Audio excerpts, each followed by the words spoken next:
Let's review some Vivo Barefoots. Play my t-shirt. Sarsaparilla. So anyway, right, so let's get into this. Let's review some Vivo Barefoots. So here today I have the all-weathers and the Primus Lite 2 knit. I actually ordered the Obsidian something, but ended up they sent us the wrong pair, which they're still charging me to return, although I've reached out to them. Cheers for getting back to me, Tara. So maybe they'll refund my return postage.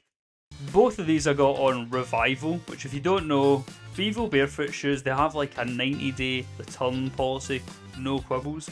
So you can buy them to try them on, cut about for 90 days. If you don't like them, you can return them. Also, quick note, Hoka did that as well for running shoes. That's why I went with Hoka running shoes, because I always get like a burning sensation on my foot. Anyway, you can get Hokas and do the same thing. So anyway, Revivo is when they replace parts of the shoe or clean it up or whatever it is and then sell it for much cheaper. So for instance, something which would RRP for like 130, you could get it in a variety of conditions. So you'll get like good, great, excellent, and it will be like priced at 80, 90, 100, something like that. So you're always saving a fair bit of money. First of all, we'll look at the Primus Lite 2 knit. This is what it looks like. I'll stop fondling it for you. You can have a swatch. This is what it looks like from the top. So you can see the toe bit here's massive. Now, something I don't like about barefoot shoes, now that I've actually looked into barefoot shoes more, and I've started using toe spacers, as well as going barefoot, or at least just in socks, for the past year or so, working in the house remotely. So my feet have opened up a lot, because I used to only wear Converse and my feet were so narrow, and I have really high arches, so they were like really squished, and my arches are really high, so my foot ended up being like squished like this. It was a nightmare. My balance was horrendous, and I always thought it was just naturally my balance was bad, but it turns out it's because none of my foot was really touching the ground other than the ball of my foot and the heel. None of my toes on one side basically, which is TMI. But anyway, the shoes themselves, they don't actually have the same type of shape as a foot. They try and claim they do, but my foot is it's not that wide. But it's like a bit wider here, and at the top it's not just a dramatic curve. I think these shoes would look nicer if they cut a bit off here and then put these out ever so slightly. I think they fit a lot better. But anyway, these are a size 10. As you can see, they're mega bendy without actually ruining the sole glue either, by the looks of it. When you're in them, there's obviously no wobble because there's no drop. So you hear about a thing with barefoot shoes, people will be complaining about a drop. And so what it is from here, from heel to toe, a drop is the distance. It's like the height distance offset here relative to there. So basically most shoe soles, don't have any other shoes up here with me, but they have a higher heel, smaller there, so that's the drop, is how much it drops from here to here. The drop of these shoes, I believe, is 0, or it's at least as close to 0 as they're getting, so like a couple of mil max. Whereas obviously from Air Max and stuff, you know, it's different.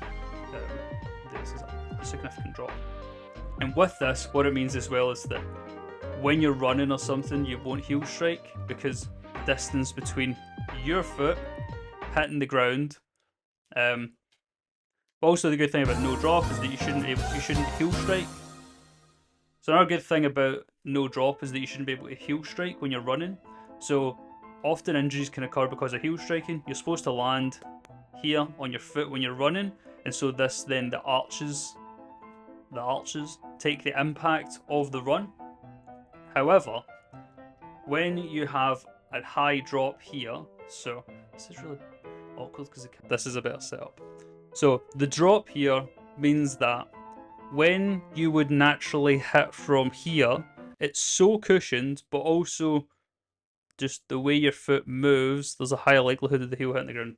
Something like that. That's the best explanation we're going to give for now. And so with 0 drop shoes, normally there's less cushion, and secondly, there's no big chunk of heel which will get in the way if you're running by possibly hitting the ground. So if like your foot hits at a slight angle, but the drop here then your foot could hit the heel first.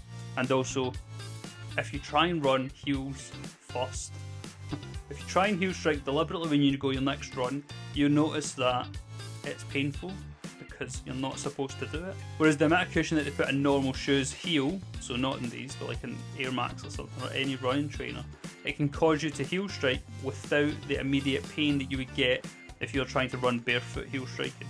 And so what happens is you end up heel striking because it's not painful because there's loads of cushion, but it won't hurt at the time, but it will still cause the injuries that it would.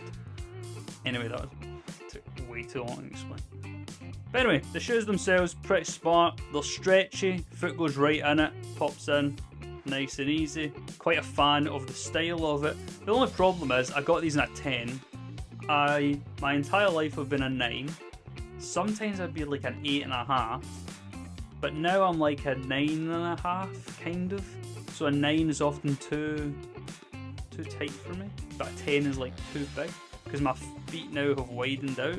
And so with these here, when I wear them, I actually have a thumb space at the top, which is not ideal. It's a bit too much for me, and they look kind of like flippers. But if I go a size down, they just don't fit right. So I'll show you that in the next shoe. But anyway, that's the Primus Lite Knit 2. Chuck 'em. Next we have the all-weathers. Now, the all-weathers look pretty smart, I think.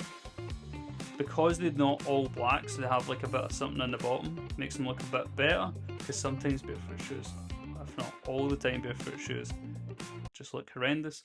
But anyway, I think they're pretty smart. They're not like elastic, fibrous like the other one, they're more like kind of rubbery feel, and so they open all the way up. Whereas these, they don't have a bit to open, they're just like 360 shoes built, so there's no actual thing there, which is cool for the other ones, but with these it just gives more easy option to wear it. Anyway, whatever, I don't know, it's another style. The sole is pretty cool, but don't have much more to say about these ones. They're the exact same shape, but they're a size 9, they're just too small for me, because they just, I feel as if here, cross is just slightly too narrow, and then obviously if you splay your feet out open, the toe to pinky toe is not this drastically different, like it's more like curved like this as opposed to like this. So I don't know why they make it this weird shape, which is ironic because they go, oh, feet aren't supposed to be shaped like shoes, they're supposed to be shaped like feet, and then they make shoes that are shaped like shoes and not like feet, which is ironic. But anyway, I've now had like 3 or 4 pairs of these to try, a variety of colours and sizes, and honestly I'm just not impressed with how the shoe is sized. If I wanted a shoe that wasn't going to be wide enough, I would just get normal shoes. So I don't know what else I'm going to do. But they are pretty smart. They just don't fit very well because no one's foot is this shape. And so for size comparison, here they are side by side. So would I recommend you get them? The feel of them walking around the house, I love the feel of them. But the problem is they're just not wide enough where I need them to be wide, and my foot does not shape like that, surprisingly. I think the style of these ones is pretty smart. I like this kind of little bit of colour into it, but I also just like the not fully black. There's a bit of kind of texture as well, which is cool. And the other ones I think are actually pretty smart, probably smarter for like gym shoes or something. But again, they're like flippers. They're so just shaped incorrectly. I am disappointed, Vivo Barefoot, and especially living in the UK, there's basically no other brands to get from, so I'll probably just have to go back to running shoes.